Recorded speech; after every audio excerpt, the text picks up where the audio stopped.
Hungary, a nation that have been in the shadows of their predecessors for decades. Players like Puskas, Czibor, Higegkuti and Kusis were key in the Magyars reaching football summits in the 50s and 60s. That's what Jose Mourinho calls football heritage. But a new generation may change that. What's going on, everyone? Welcome back to the TotalSport YouTube channel and another hashtag FDF Friday. Go drop first time finish a follow here. And yeah, I'm really looking forward to this one. It's another Rising Nations video. You've probably already seen the Finland video, so go check that one out. I'll leave a bubble coming up here somewhere. Anyway, let's get into the video. In the 1950s and 60s, when Barcelona's front three was made up entirely of Magyars, and Florian Albert won the Ballon d'Or, it was impossible to think the next 60 years would be like they were for Hungary. So where did they go wrong? With Hungary's greatest stars defecting from the 1950s and 60s, the Communist Party's interests in Hungary started to wane. Investment was gradually decreased and facilities were downgraded. There was still some success for Hungary in the 70s and 80s though. They made it to the European Championships in 1972. They qualified for 3 World Cups in a row between 1978 and 86. On the domestic front, Videoton finished runners-up to Real Madrid in the 1985 UEFA Cup final. Yet in the 90s, Hungary became footballing minnows. Domestic football lost much of its funding upon the end of the communist era, and in the changing and perpetually evolving new world, football got left behind.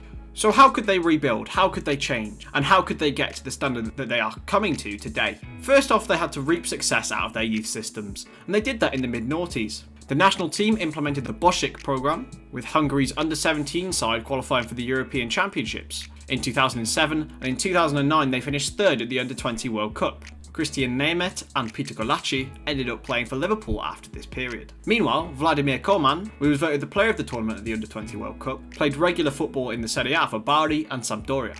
In this period, Real Madrid had their first Hungarian in the squad for 50 years in the form of Adam Szalai. So how was it influenced politically? Here we start in 2010 with the entrance of Viktor Orban. Hungary's Prime Minister had been an avid supporter and played at an amicable level in the Hungarian 4th Division for his hometown club Feldshut. He'd initially intended to become a footballer before pursuing politics. Orban's influence in Hungarian football started 3 years prior to his term.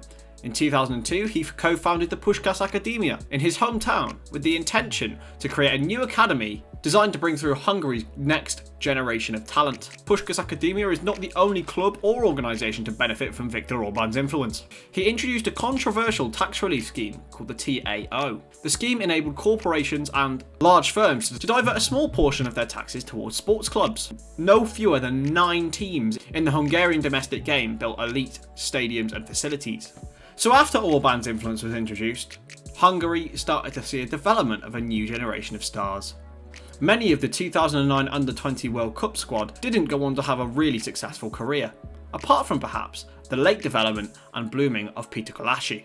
Gulacsi's teammate Nemeth and his Liverpool teammate Christian Adoyan succumbed to similar fates as many of the squads, playing at lower league levels or even stopping playing completely. This generation though, in 2020, is destined to change that. Dominic Szoboszlai is pursued by many high-profile clubs, but instead chose forward-thinking Red Bull Salzburg and is clearly reaping the rewards. 23-year-old Roland Szalai, a product of Puskas Academia, moved to Palermo, then strangely to Cyprus before earning himself a move to the Bundesliga. 22-year-old Attila Szalai has followed a similar path, also being linked with Bundesliga, but opted to stay in Cyprus this summer. And now, after so many years, the Hungarian youngsters are training at clubs that they're expected to get a chance at.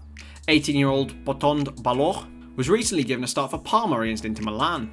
Daniel Choka, 19 years old, currently plays regularly for Wimbledon. And Krzysztof Horvat debuted in Serie A last season and is now at Torino. So how have Hungary managed to improve both their national team and now their domestic league? We've seen this season the arrival of Ferencváros to the Champions League, making Fradi the most successful Hungarian side in Europe this century. In the past 3 seasons, Hungary have had appearances in all of Europe's elite competition. Videoton made the Europa League in 2018-19, whilst Ferencváros were in the Europa League last season and now in the Champions League this season. There's a clear development in the domestic game, and that's likely to be down to the opportunity afforded to youth players. This season, under 21 players in the Hungarian division have already made 24 goal contributions in just 10 match days. Compare that to 34 in total last season, and the signs are completely encouraging. It's even more impressive considering that some of the teams that these under 21 players play for have only played 8 games. So who is the man behind the Hungarian turnaround? Marco Rossi.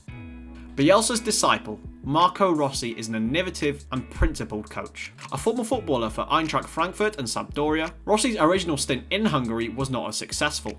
He had a 2-year spell with Budapest Honvéd in 2012-14, but it ended in resignation. He did return to the club less than a year later though, and he miraculously won the league in 2016-17 with one of the smallest budgets in the division.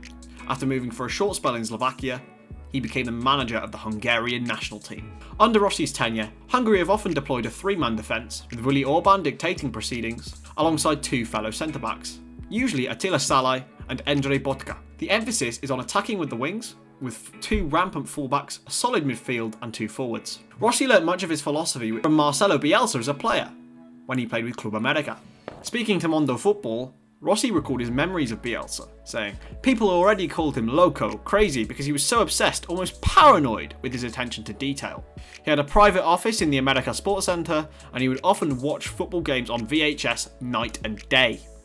Rossi's counter-attacking football will be tested to the maximum at the 2021 Euros. They have been drawn in the group of death, with their opponents will be the last 2 World Cup champions, Germany and France, and the last European Championship winners, Portugal.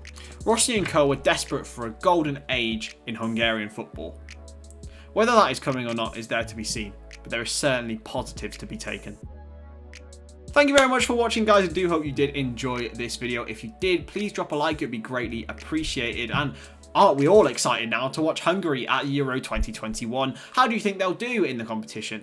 Let us know in the comments. You lot at home, make sure you click the subscribe button. It really helps us out. And yeah, we will see you in the next video. Ta-da.